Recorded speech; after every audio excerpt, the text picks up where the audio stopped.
Namo Buddhaya and a very warm welcome, dear Dhamma friends, to our Sunday Dhamma sharings under our Dhamma Dana lecture series. I'm Brother Eric. I will be your host for today. Okay, we are privileged to have with us Bhante and Samitha Thera from Connecticut, USA, as our speaker for today. Let us now bring Bhante Samitha online.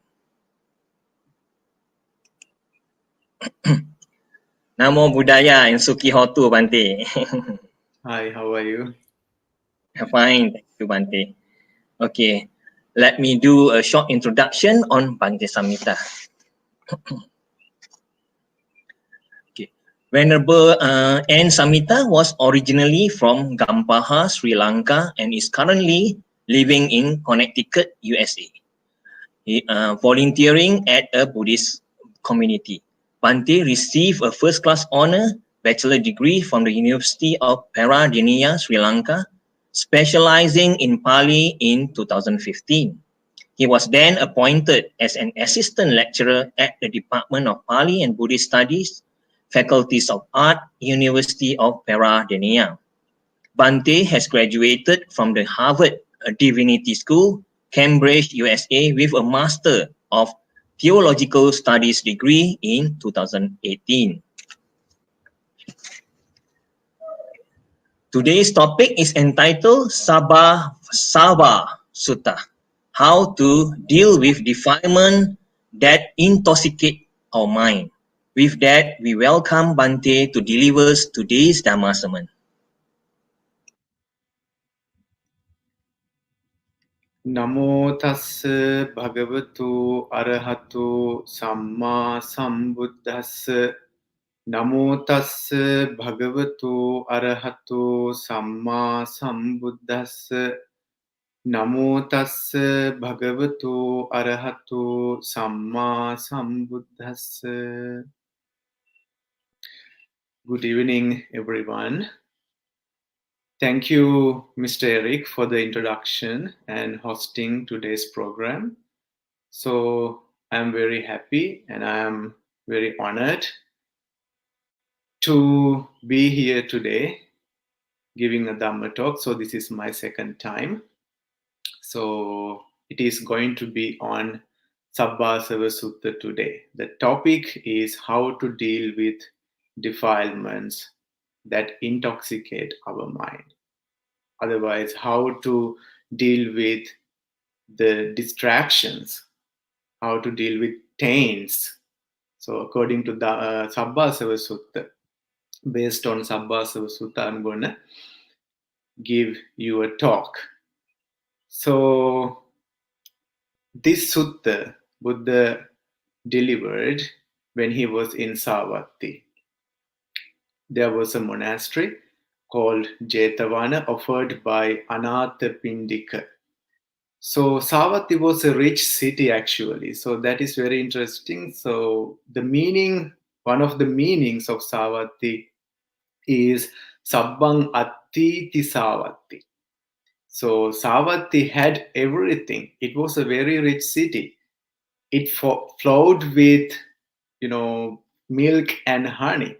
So it was a land of richness. So it was a very luxurious city that Buddha was living. That's why it is called Savatthi. And the monastery, it was offered by Anathapindika. His name is also, interesting because he was called Anathapindika because he was a generous person. Anathanam pindan dadati ti Anathapindiko. So he gave, heap of rice, heap of food for poor people who were in poverty, like orphans, helpless people, homeless people. So he took care of many helpless people. So in the sense of, giving heap of rice, heap of food, he was called Anathapindika. So such a great name. Otherwise, his original name was Sudassana or something, Sudasi or Sudassana. But he was famous as Anathapindika because he was very generous and he was the chief uh, devotee, supporter, supporter of the Buddha Sasana. So he was such a great person. So when the Buddha was in Savatthi, then Buddha wanted to deliver this sutta. Okay, sometimes Buddha gives Dhamma talk because he was invited by people. Sometimes at night deities come to the Buddha and ask questions. Then Buddha, depending on the questions that was raised, then he gives a Dhamma talk. Sometimes something comes from the gathering, from the assembly of the Dharma hall. So Buddha walks from his room to the Dharma hall, then monks are talking about something. Then Buddha asks monks, what were you talking about? Then monks reply with the thing that they were talking about. Then depending on what they were talking about, Buddha gives a speech. But this Sabbasava Sutta, Buddha himself think that, okay, I should teach this sutta to the monks for the benefit for the whole world. Okay, so this is not by invitation. This is not by any questions raised. This is Buddha's own intention. Then Buddha addresses the gathering monks. I am going to teach you a discourse on the restraints of all taints. Sabba sava. So sabba means all. Asava means taints or distractions, defilements. I am going to teach you this sutta because it will be very beneficial for you to know how to deal with these things, because the asavas, the defilements, they intoxicate your mind, they distract your mind. So it is very good to know how to deal with these defilements. And especially, this is very interesting, Buddha says, so the destructions of all taints is for the one who knows and sees. That is very, very important. So only if someone knows and sees, then Buddha says the destruction of all taints, is for them, who know and who see. If you do not see, if you do not know, so that can never happen to you. The destructions of taints, you can never destroy them. You can never do away with the defilements, the taints. So you have to know and you have to see. So what's the question next then? So you have to see or you have to know. So what you have to know? What do you have to see? Then Buddha says, wise attention and unwise attention. So you might have heard this word in Pali, yoniso manasikara and ayoniso manasikara. So these are the two words. Okay. So if you know and see yoniso manasikara and ayoniso manasikara, you will be able to destroy all the taints. You will be able to deal with taints. If you do not see, if you do not know, wise attention and unwise attention, so this is not for you. Okay, so first of all, we have to clarify what these words mean. Wise attention, yoniso manasikara; unwise attention, ayoniso manasikara. What do they mean? So when wise attention means you attend to something wisely with wisdom. You are mindful. You have the awareness. So if you are lack of wisdom, awareness, mindfulness, so you cannot attend to something wisely. So when you attend wisely, so the arisen defilements, when you attend to something, the arisen defilement, so you are not going to increase them.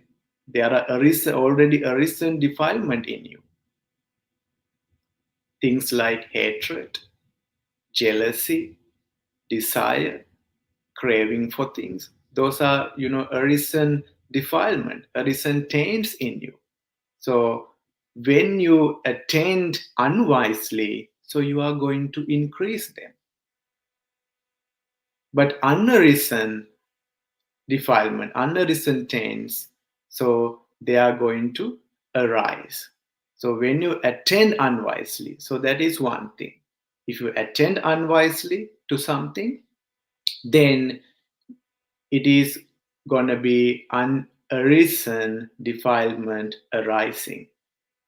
And arisen defilement, they increase. So that is not a good thing. So that is why you have to attend things wisely. So when you attend things wisely with wisdom, when you are mindful all the time, when you are with awareness, then what happens? Then unarisen defilement, unarisen taints do not arise. It is because you are attending to something with wisdom, attending wisely. So unarisen taints, they are not going to arise. And already arisen taints, even though you attend wisely, there are taints that are already there in you. So you are going to abandon them. You are going to destroy them because you are attend with mindfulness, with wisdom. So that is what yoniso manasikara and ayoniso manasikara. So make sure when you attend to something wisely, so there is not any unarisen taints going to be arising. And arisen taints you are going to destroy if you attend wisely. But if you attend unwisely, that is otherwise. So the unarisen taints going to be arising, and already arisen taints going to be developed. Okay, they are going to be increasing. So this is very important, these two words, yoniso manasikara and ayoniso manasikara. So those who know these two, wise attention and unwise attention, then he is capable of destroying all the taints. So Buddha says that this is normally Buddha talking about every possible taints that anyone can have. Okay, there are different ways that taints can occur in you. There are there may be different shapes that they appear in front of you. So you have to prepare yourself to recognize them. That's why you need wise attention and unwise wise attention, and to get rid of unwise attention. If you are still with unwise attention, you cannot recognize them.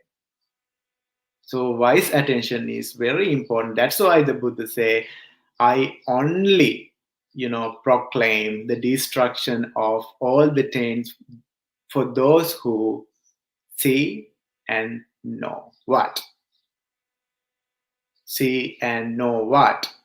That is wise attention and unwise attention. So there are different ways that the taints can occur, that the taints can happen. So Buddha talks about 7 ways that we can deal with all the 10s. So the first one, Atti bhikkhave asava dasana pahatabba. So there are 10s, so they should be abandoned.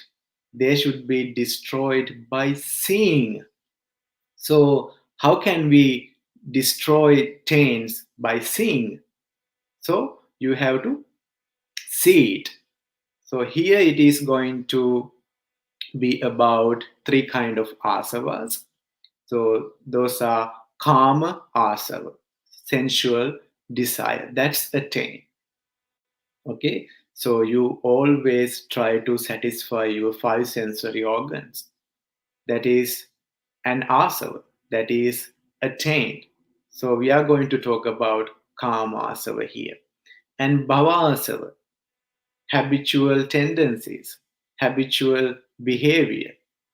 Okay, when you have craving for things, then you you know do it all the time. You develop your craving. So when you develop your craving, it becomes a habitual behavior. So that is bhava, that is bhava asava. So we have kama asava, sensual desire, and bhava asava, habitual behavior, habitual tendency. And the other thing is avijjasava, ignorance.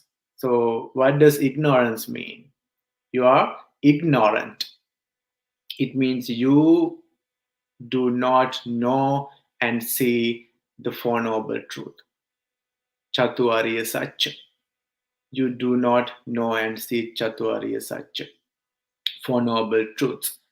So in this section, Buddha says, in order to deal with these 10s, you have to see clearly. You have to know clearly. Only by seeing you can, destroy the 10s. Otherwise, you cannot.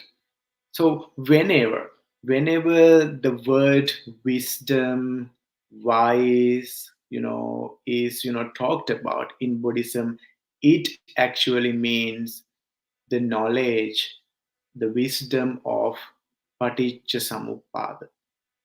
That is very important. Okay, whenever you say the word wisdom or wise attention in Buddhist terminology, it talks about the knowledge, the knowing of paticca seeing of paticca knowing of what, seeing of what, the process of all the things, process of our sensual experience.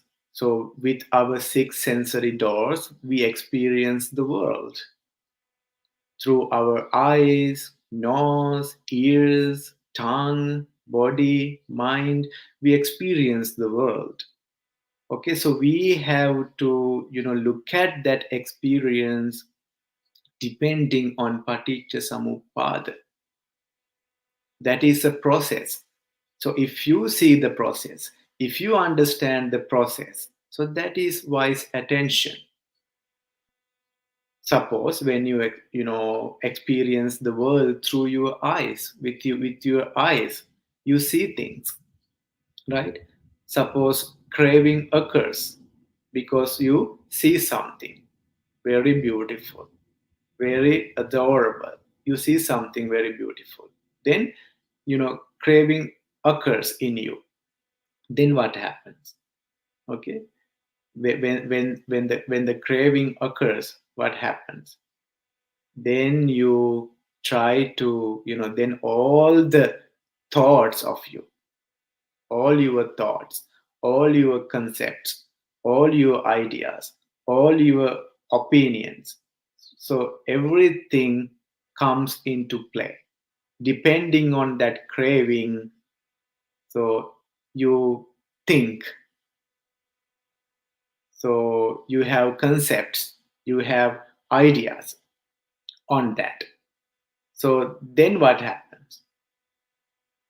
When you have ideas, opinions, thoughts, depending on craving occurred in you, then the very big idea of idea is very big, but it is very bad. Okay, the idea of okay, that is what I think, that is what my opinion is. So that is my idea about this. So this the concept of that is mine, that is I am. So this concept of I comes depending of that craving, because you experience the world with your eyes, then craving occurs.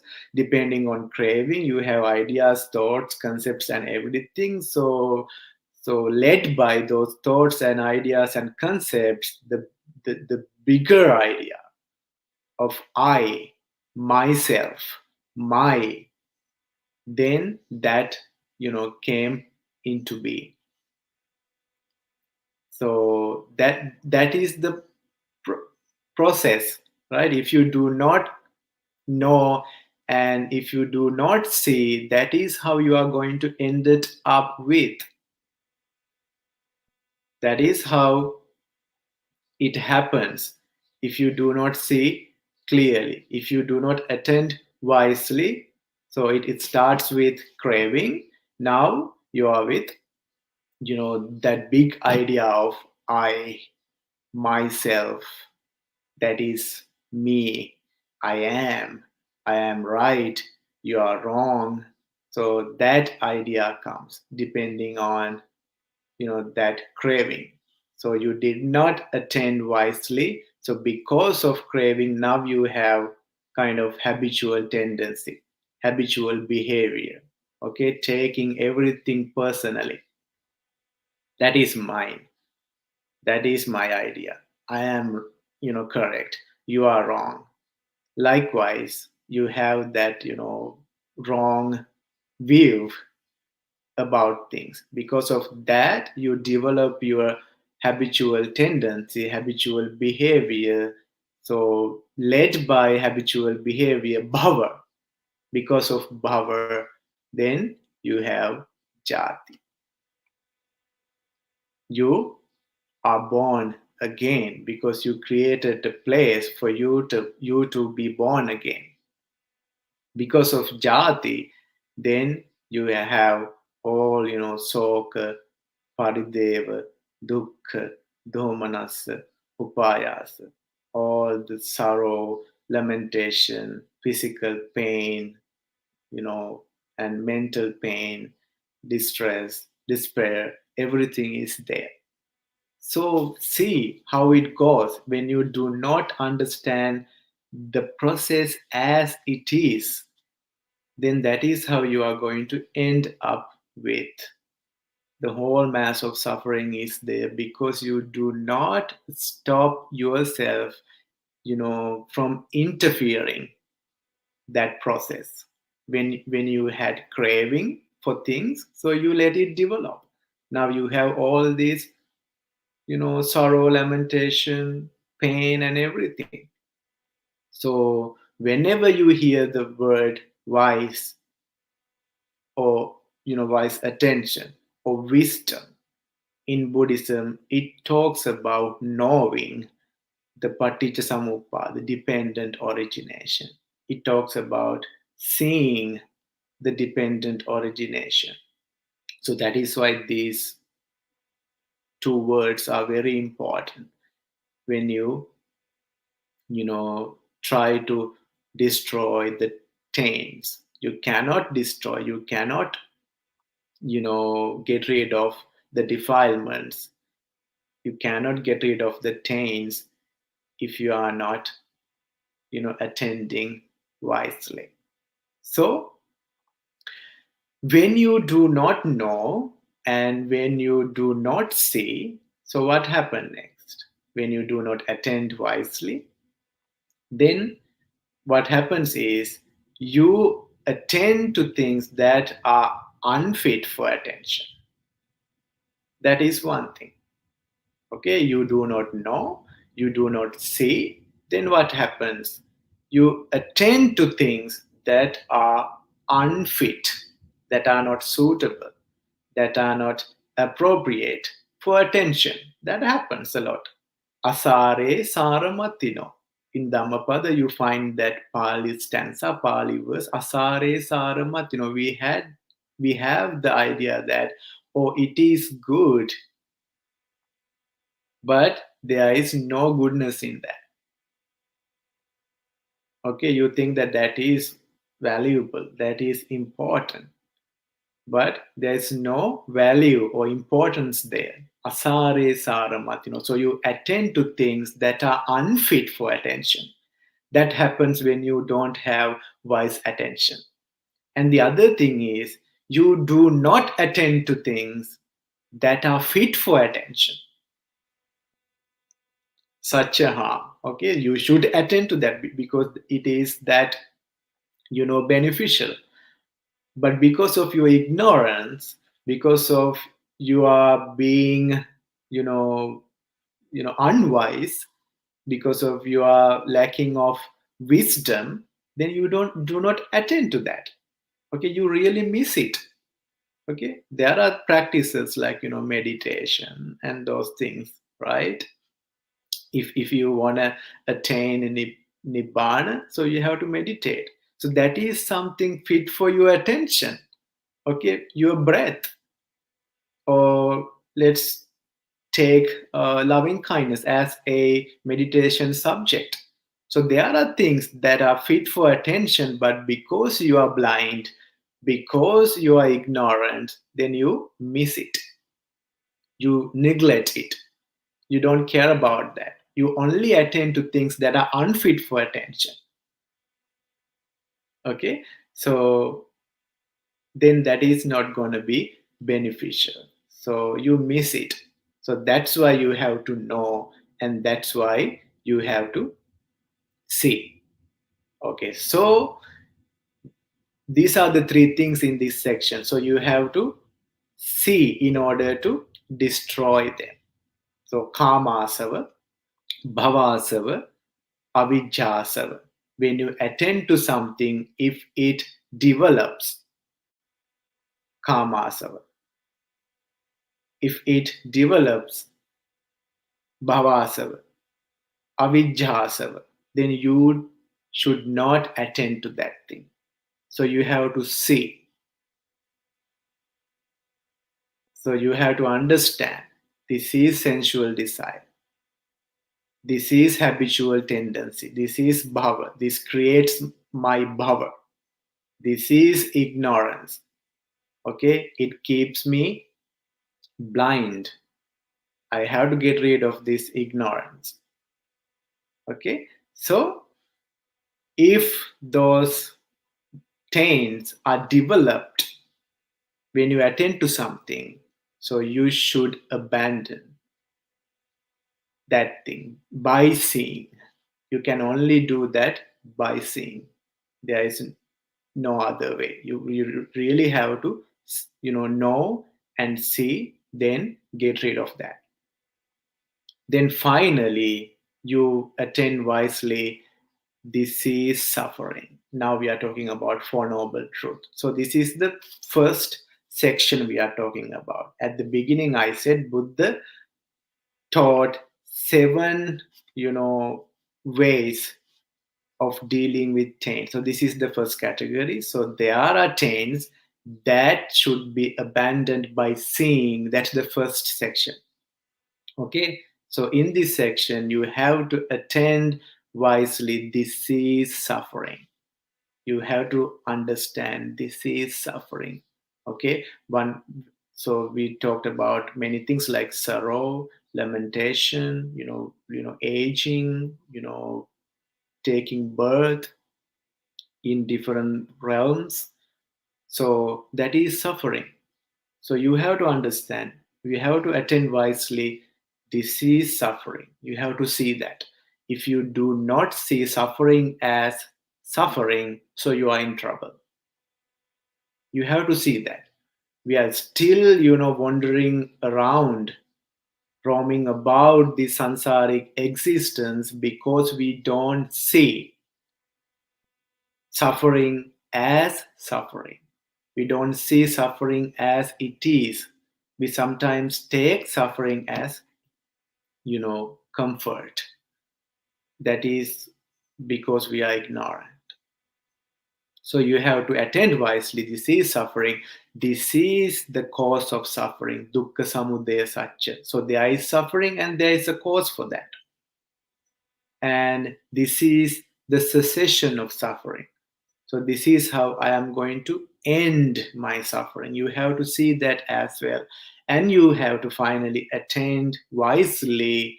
This is the way leading to the cessation of suffering. Dukkha nirodha gamini patipada ariya satya. So those are the Four Noble Truths. So you have to understand something. Looking at suffering, this is suffering. You have to figure it out. This is the cause of suffering.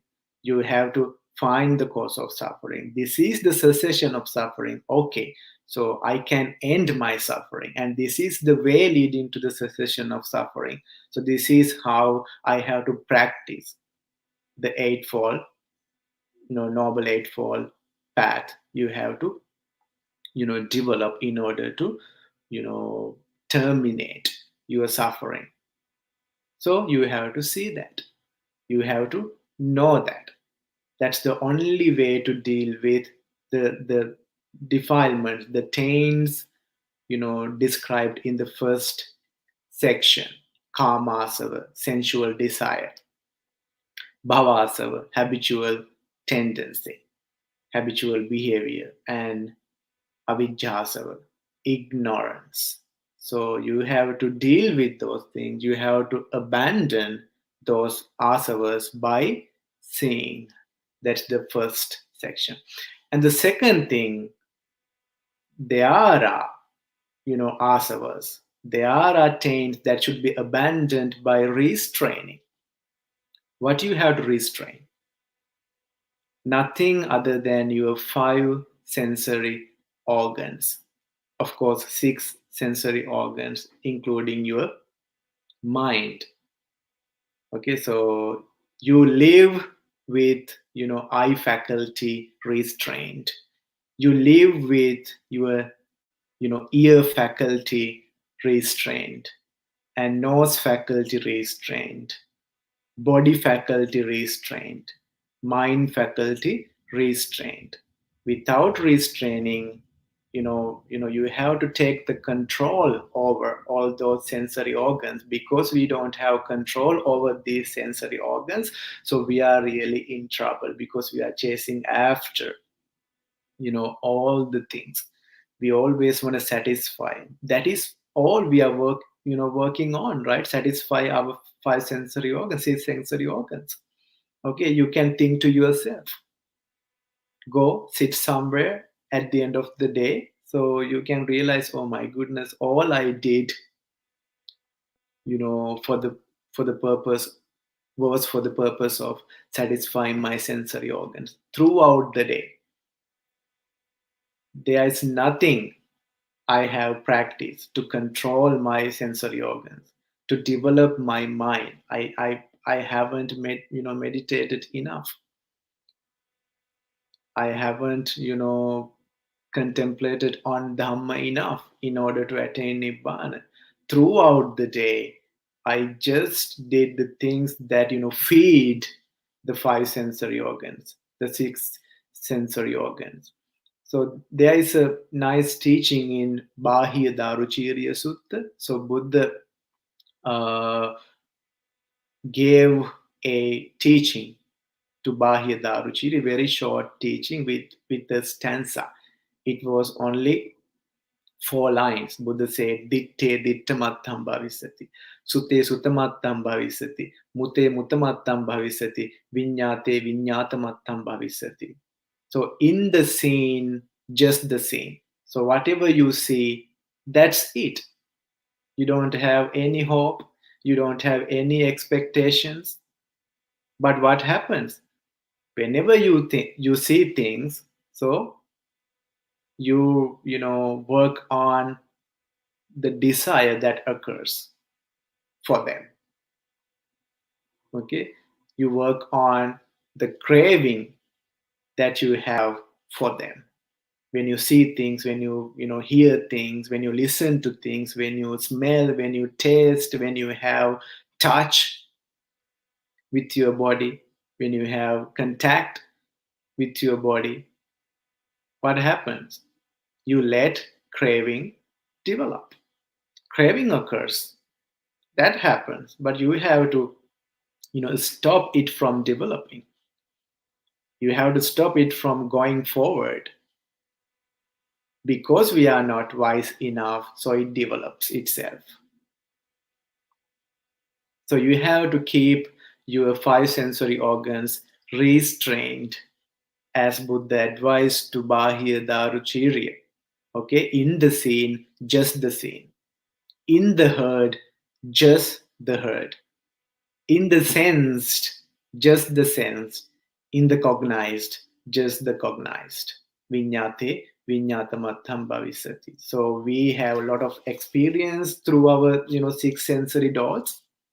So it is just the seen, the heard, the sensed, and the cognized. That's it. You are not going after them. Okay, you just experience, you understand the process, you're not taking anything personally.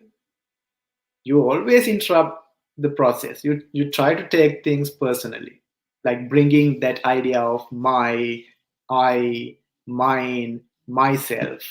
So you interrupt the process. That natural process is not any longer there when you bring up the idea of I, or my, or myself.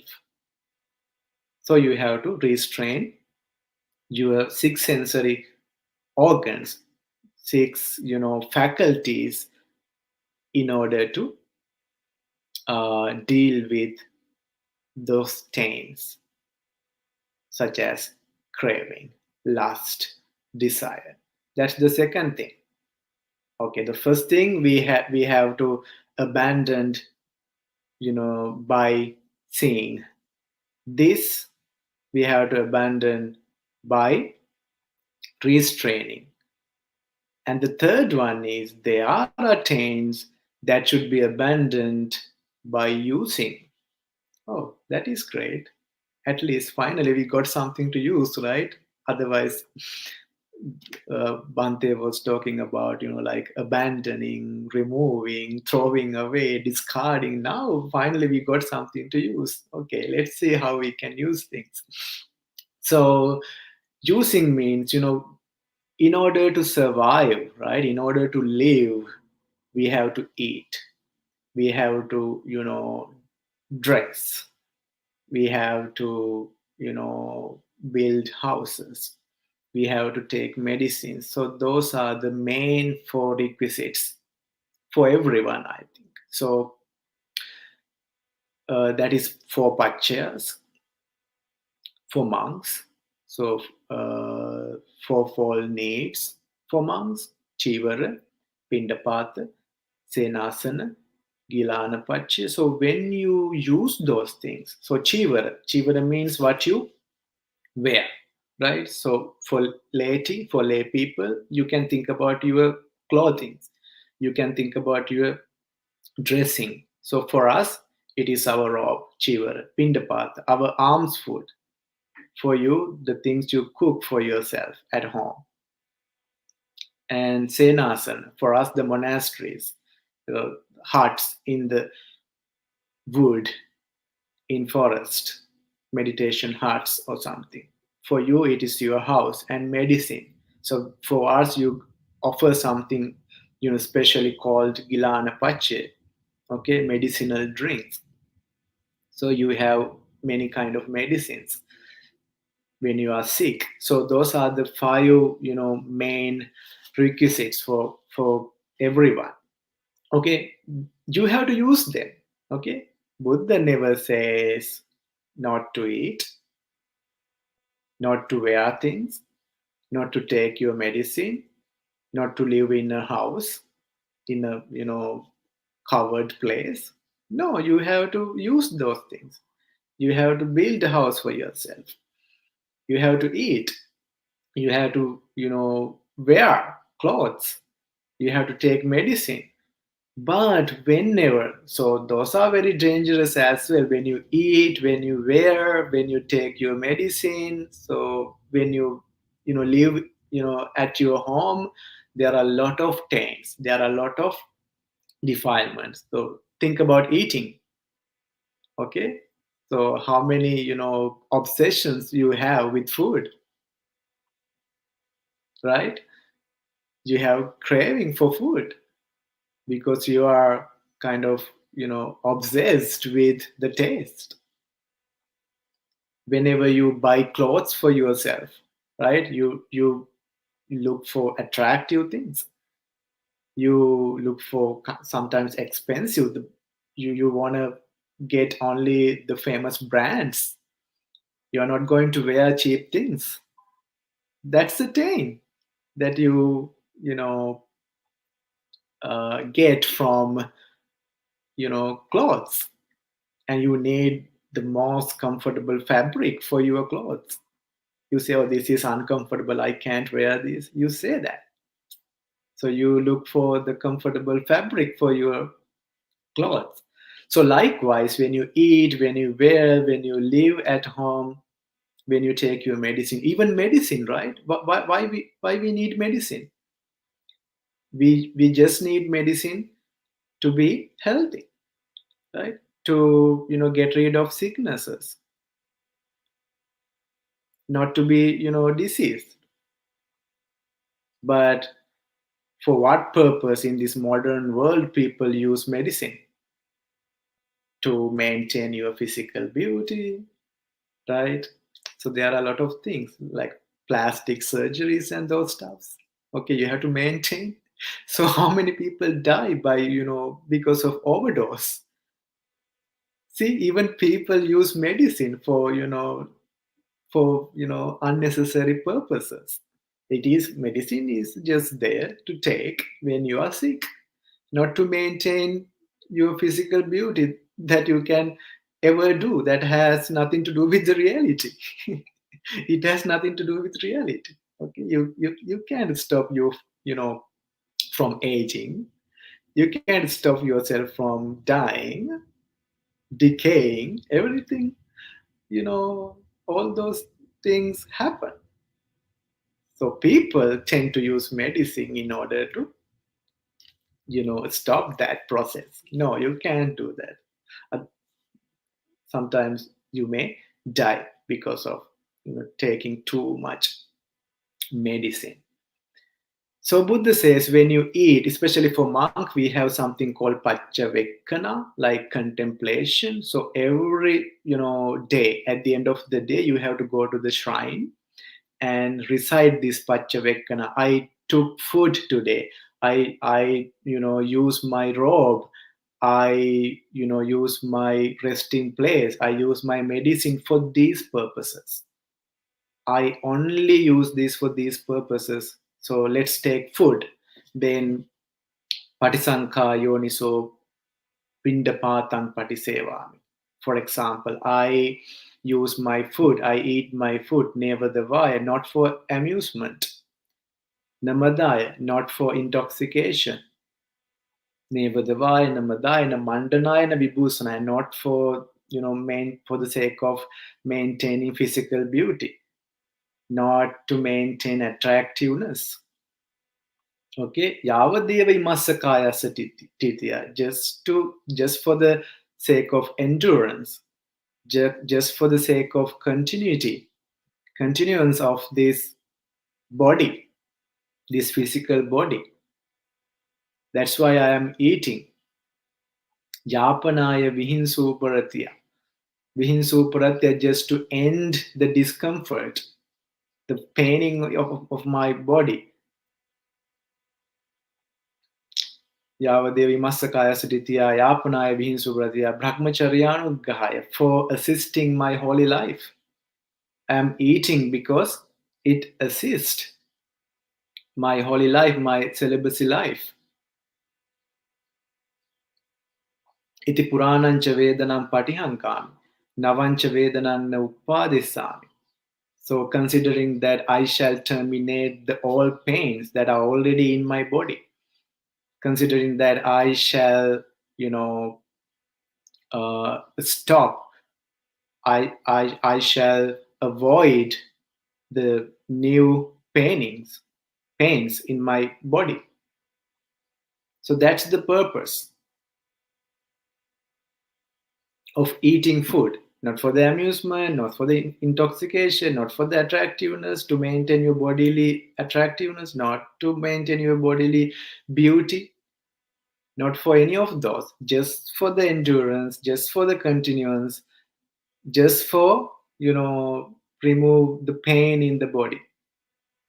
That's it. That's why you eat. So every day, at the end of the day, a monk has to contemplate on that. Otherwise, if a monk eats for physical beauty and to gain strength, to gain muscles, as a lot of lay people do, right? So that is not the purpose of eating.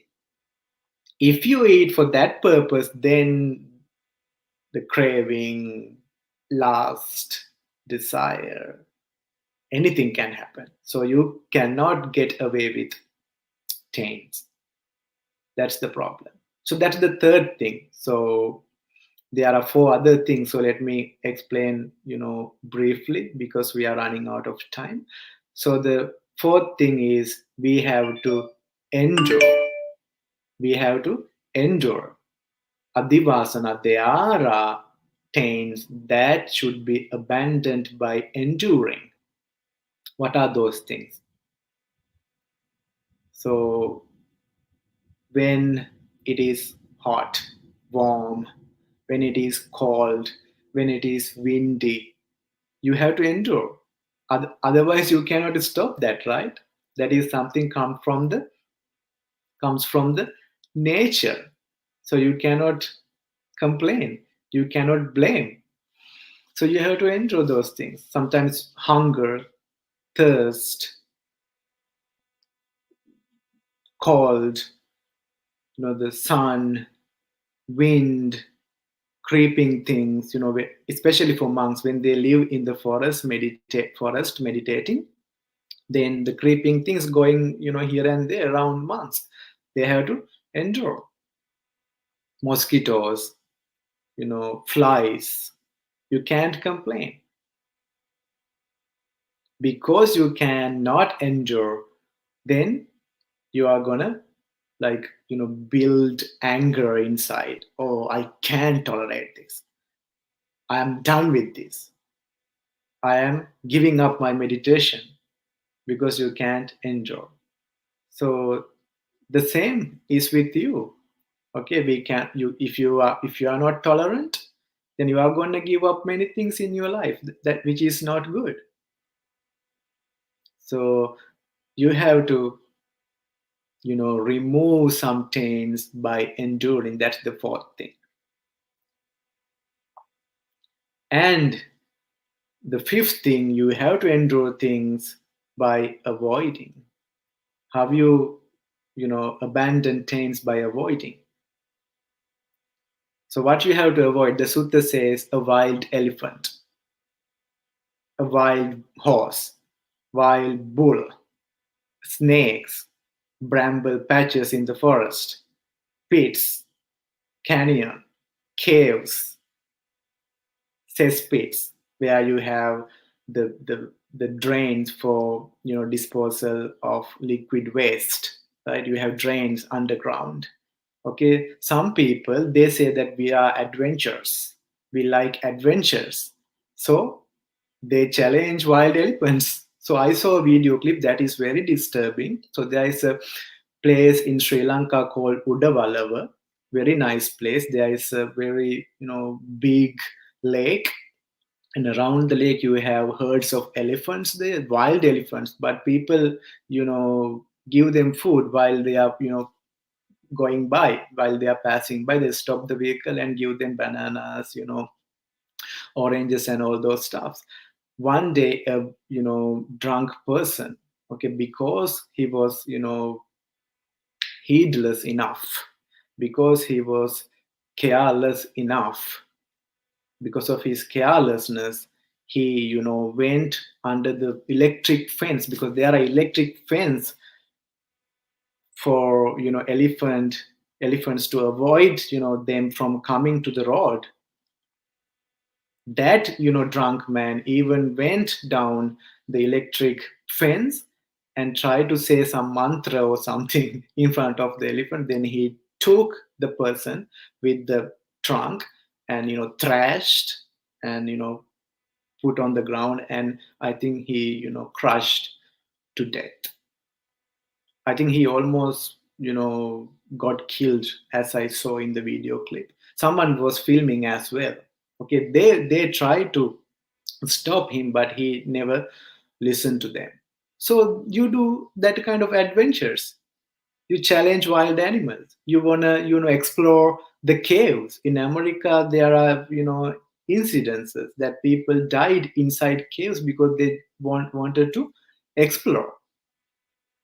They want to go deep into the cave and say, I am the first person who made that into the cave. I went that deep. So he do not realize it is very like harmful for himself, until he realized there is no oxygen inside. Then he's too late. Sometimes rain comes. When it rains, the low areas get submerged, flooded. Then they die inside. So like that, there are things you have to, even bramble patches in the forest. So there is a clean path that you can use, but people want to try these patches where you have thick bushes and maybe snakes and many reptiles hiding underneath. You want to go through that because you are that brave, unnecessarily brave, and that adventurous. Because of that, you put yourself in trouble because you want to explore things other than avoiding the danger. Okay, then Buddha says, avoid things, then also you can get rid of taints. The other thing, sixth thing, is removing things. So there are taints that should be abandoned by removing. What are those? So those are these three thoughts: Kama vitakka, Vyapada vitakka, Avihimsa vitakka. Vihimsa vitakka. So the thought of sensual desire, you have to remove. We talked about sensual desire even at the beginning the of these sections, categories. So sensual desire is not a good thing. You have to eat, you have to wear things, you have to build a house for yourself, you have to use vehicles. Okay, you have to deal with your wealth and whatever the properties you have, but you don't have to you know convert it to a desire. Okay, you don't have to convert it to a place where you develop your craving. Okay, you just use them. That's what the asava that should be abandoned by using, just for the sake of using. Otherwise there is no further expectations. I just use them for the continuance of my life. That's it. I'm get the use of it, then I get rid of that. I'm not carrying it. So the sensual desire, the thought of sensual desire, you have to remove. And the thought of ill will, that is very dangerous even for yourself and for others. When you develop ill will inside you, that is, as far as the living in the society is concerned, that is not good for yourself, because you are going to be recognized as a person with hatred, enmity, ill will. So you are kind of rejected by the society. You have to cultivate loving kindness, compassion. towards the society, towards the whole world.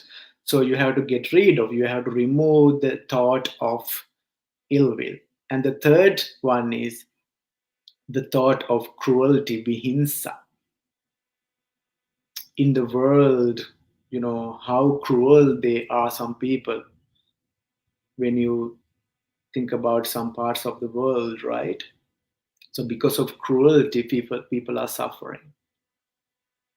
You cause people, a lot of suffering because of cruelty. Then you have to remove those three things. Otherwise, you cannot destroy your taints. If you have the sensual desire, if you have the thought of uh, ill will, if you have the thought of cruelty, then you are not going to be a person who do away with those things. So in the Sutta, Buddha says you don't tolerate them, you abandon it, you remove it, you do away with that, and you annihilate it. So nadivaseti, pajahati, vinodeti, bhyanti karoti, anabhavang gameti. All those three things. Nadivaseti, you do not tolerate. Pajahati, you abandon it. Vinodeti, you remove it. So bhyanti karoti, you do away with that. Anabhavang gameti, you annihilate that. So using 5 words, please totally remove that. See, Buddha used 5 words for that. Do not tolerate, abandon it, remove it, annihilate it, do away with that, get rid of that, discard that. So many words Buddha emphasizingly say you have to remove those 3 thoughts: sensual pleasure, thought of ill will, and thought of cruelty. And the last thing, so I'm going to wind up the Dhamma sermon with this. Okay, last thing, there are taints that you can abandon by developing. Okay, what are those? If you develop these things, then you can get rid of all the taints. So this is Sapta Bojjhanga Dharma, the 7 kind of enlightenment factors that help for your enlightenment. First one is Sati, mindfulness. Second one is Dhamma Vichaya, the investigation of Dhamma. Virya, energy. Piti, zest or rapture or enthusiasm. Then Passaddhi, tranquility.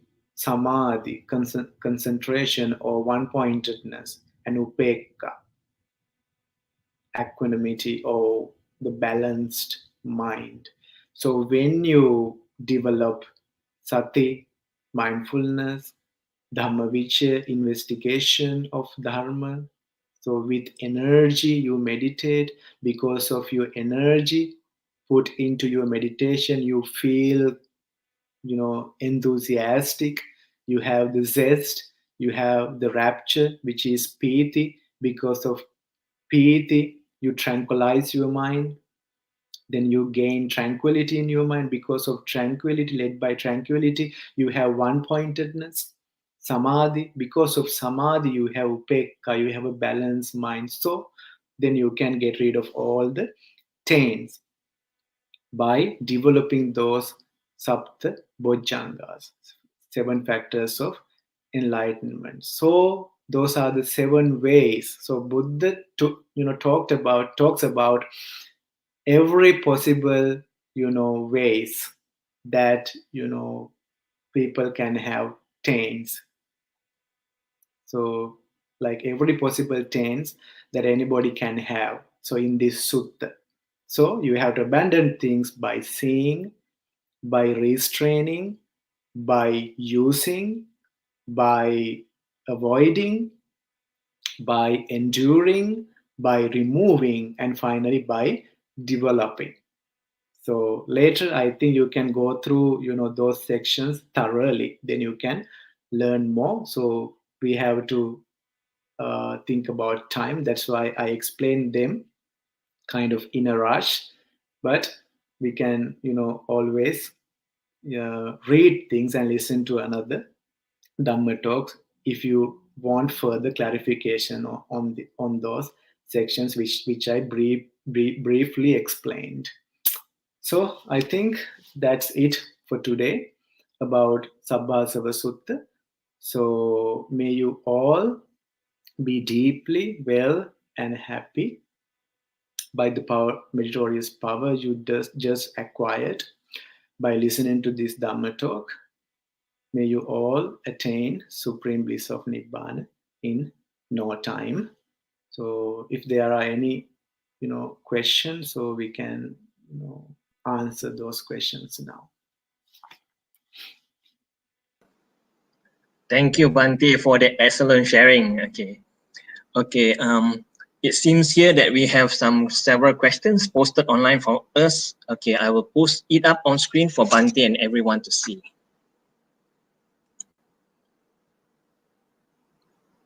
Why it is very difficult to control your craving? Please explain, Bante. Thank you. Yeah, so I think we can answer that question depending on today's Dhamma talk, right? Why, to,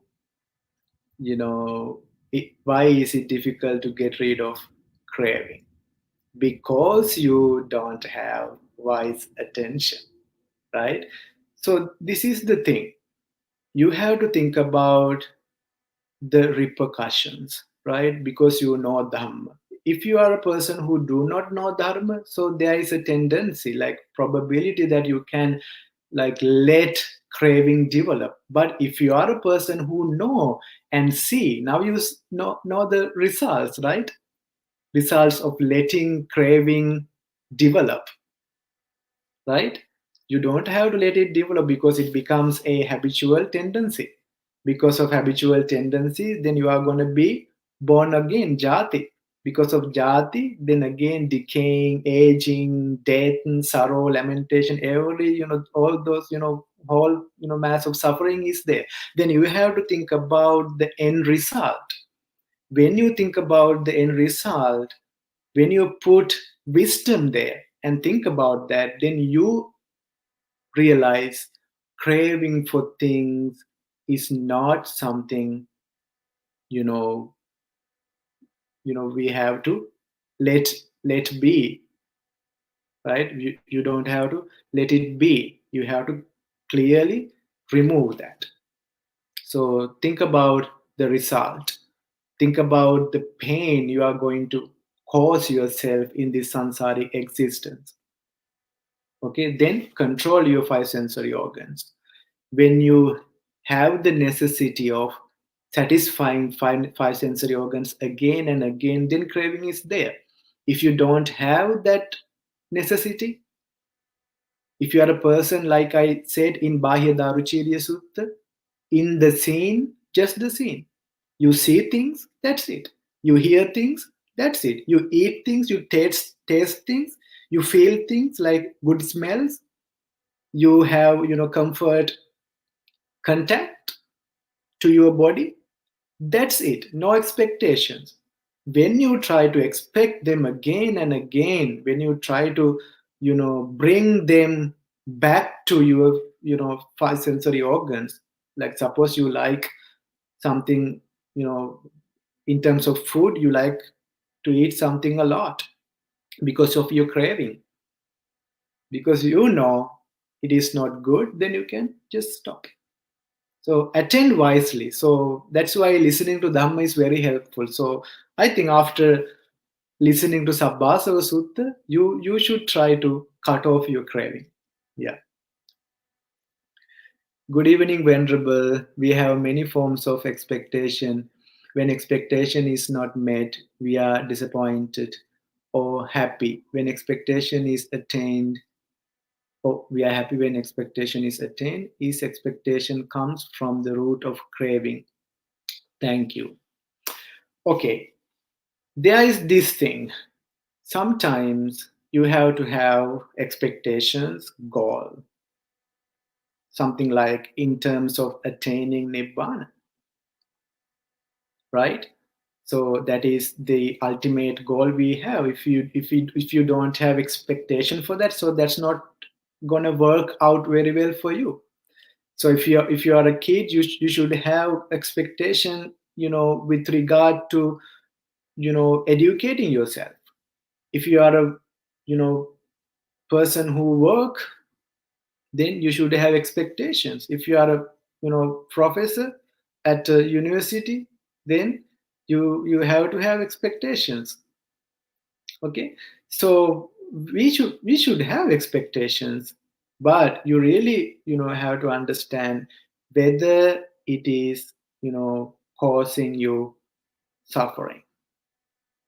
At the end of the day, all the expectation, worldly expectation, cause you, you know suffering. That's the thing. But it is good to have expectations with regard to those things, right?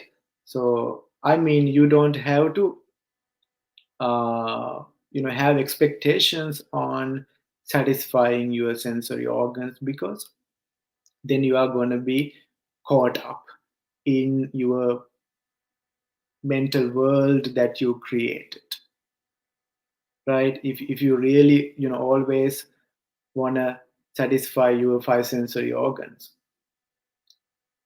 that's the only expectation you have, then you have to get rid of that. But still you can have expectations and work on them, which really are, beneficial for you. If it is not beneficial, so please get rid of that expectation. The second bojjhanga is investigation of dharma. Could you, Bhante, elaborate more on the second bojjhanga? Yeah, so investigation dharma means you have the thirst, right? So Buddha said, Dhamma, Dhammo sadang samang natti. Buddha says there is no medicine similar to Dharma, because it cures a lot of illnesses, such as what we talked about, all the suffering, sorrow, lamentation, pain, distress, stress, okay, being, born again and again, aging, death. So those are the sicknesses as far as the sansaric suffering is concerned. So that's the investigation of dharma. That's the medicine. So you are thirsty. You have the thirst for what? To, kind of drink the medicinal drink of dharma. So that's the investigation of dharma. So you listen to dharma talks, you try to practice whatever the bit you listen to, okay, without ignoring. So keep yourself busy, investigating dharma. That's the meaning of that. Okay. How can mindfulness meditation reduce? I think that question, I think, was all almost answered by the first answer. Yeah. So when you have mindfulness, then you do not let craving develop, right? Because you actually yoniso manasikara. That's a very interesting word, because what is yoni means in Pali? Yoni means the place that a woman give birth to a kid, right? Give birth to a child. That's the yoni, the genital parts of a woman that gives birth to a child. So manasikara, yoniso manasikara. So you catch it, you pay your attention as it is appearing. Okay, so you are not being late to recognize it. So at the very point that arises, you are going to catch it. So at the birthplace, you are not going to leave it kind of long and catch it, then you are late. So at the birthplace, you are going to catch it, you are going to recognize it.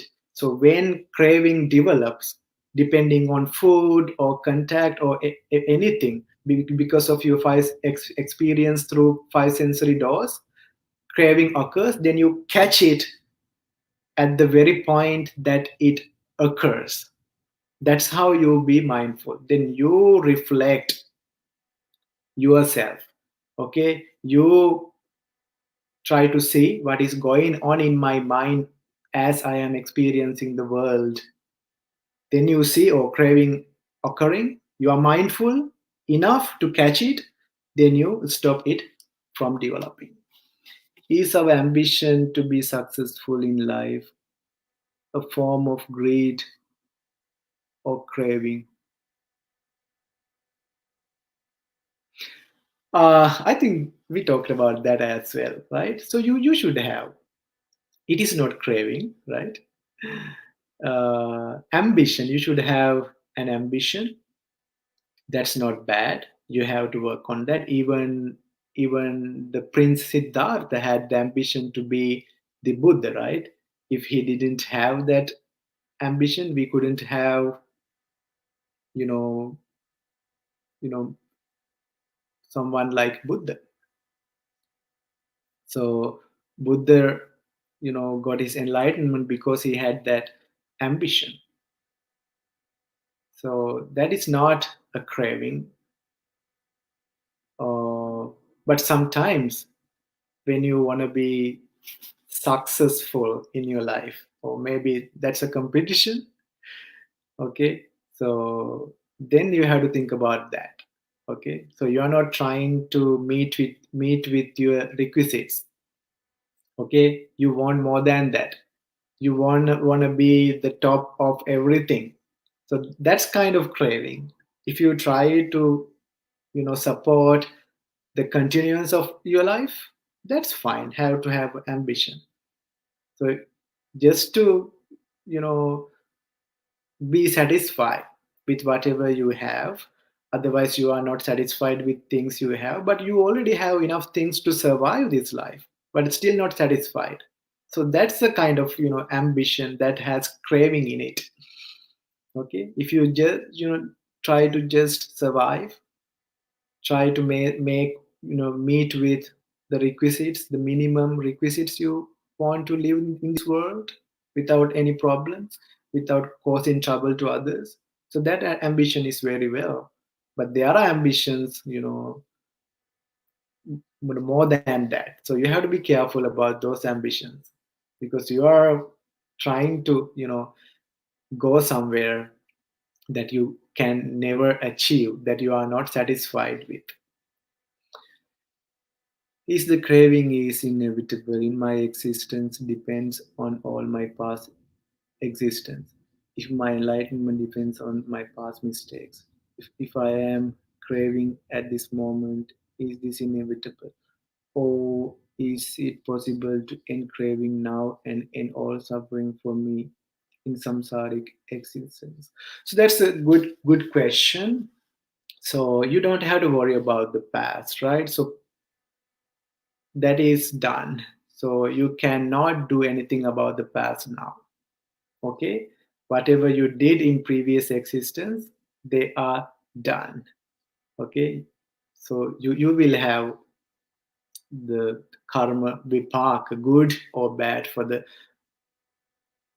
bad or good karma you did previously. But at the moment, you have to stay in the present. That's the most important thing.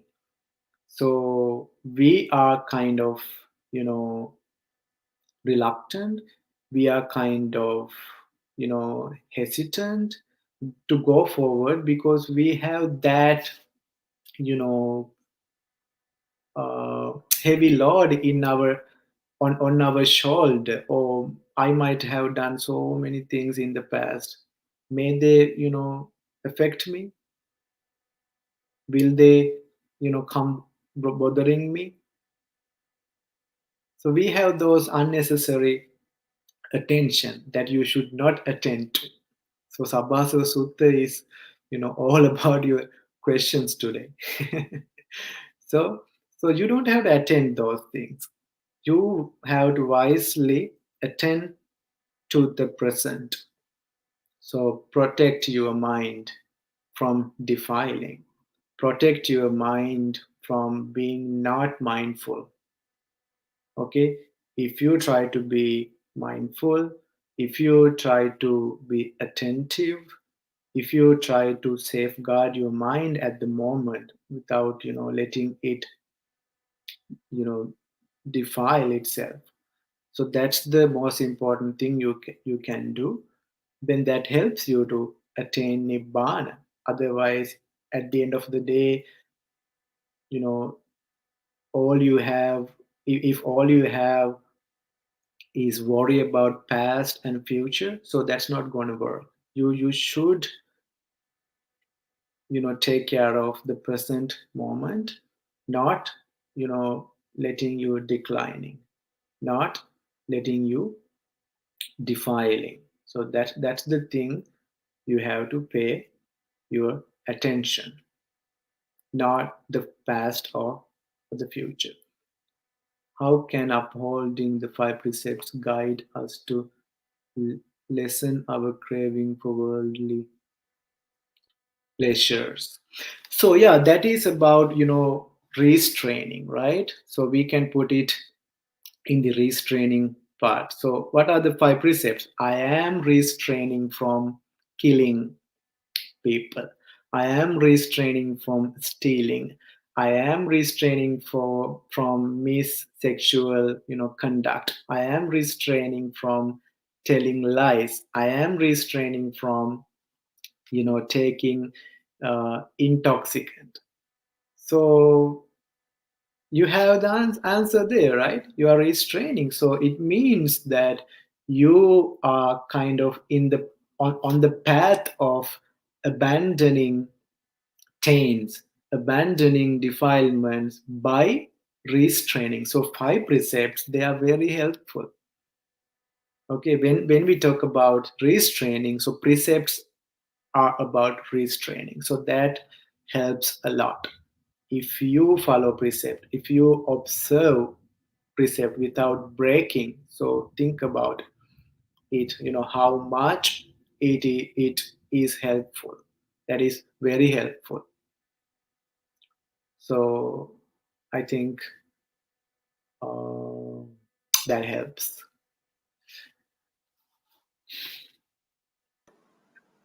Okay, Bante, that's about all the questions we have for today. Okay, thanks for the excellent reply and answer from our speaker, Bante Samitha Thera, and also the equally good questions posted by our audiences. Okay, a gentle reminder, dear Dhamma friends, our next Dhamma sharing will be on Friday, the 3rd of July 2020 by Bante Joe Artulo from Canada with the topic Planting the Seed. Okay, so Dhamma friends, do remember to join us again next week, Friday. So before we conclude, we would like to invite Bante Samitha Thera to share the merits accrued with all the devas and our departed loved one. Bante. Okay, let us share merits with the deities and departed relatives. So may they rejoice in merits that we just, acquire and that we transfer to them. May they be well and happy in their capacity. ආකාසට්ඨා ච බුම්මට්ඨා දේවානාගා මහිද්దికා පුඤ්ඤන්තං අනුමෝදිත්වා චිරන් රක්ඛන්තු ලෝක සාසනං ආකාසට්ඨා ච බුම්මට්ඨා දේවානාගා මහිද්దికා පුඤ්ඤන්තං අනුමෝදිත්වා චිරන් රක්ඛන්තු දේශනං ආකාසට්ඨා ච බුම්මට්ඨා දේවානාගා මහිද්దికා පුඤ්ඤන්තං අනුමෝදිත්වා චිරන් රක්ඛන්තු ත්වං සදා ඉදම්මේ ඥාතිනං හෝතු සුඛිතා හොන්තු ඥාතයෝ ඉදම්මේ ඥාතිනං හෝතු සුඛිතා හොන්තු ඥාතයෝ ඉදම්මේ ඥාතිනං හෝතු සුඛිතා හොන්තු ඥාතයෝ. May Triple Chain bless you all. Now we have come to the end of our Dhamma sharing today. On behalf of Buddhist Mahavihara, we'd like to extend our thanks to Bante Samitha Thera for his time, our generous sponsor, and to all our audiences today. May all beings be well, peaceful, and happy. Sadhu, sadhu, sadhu.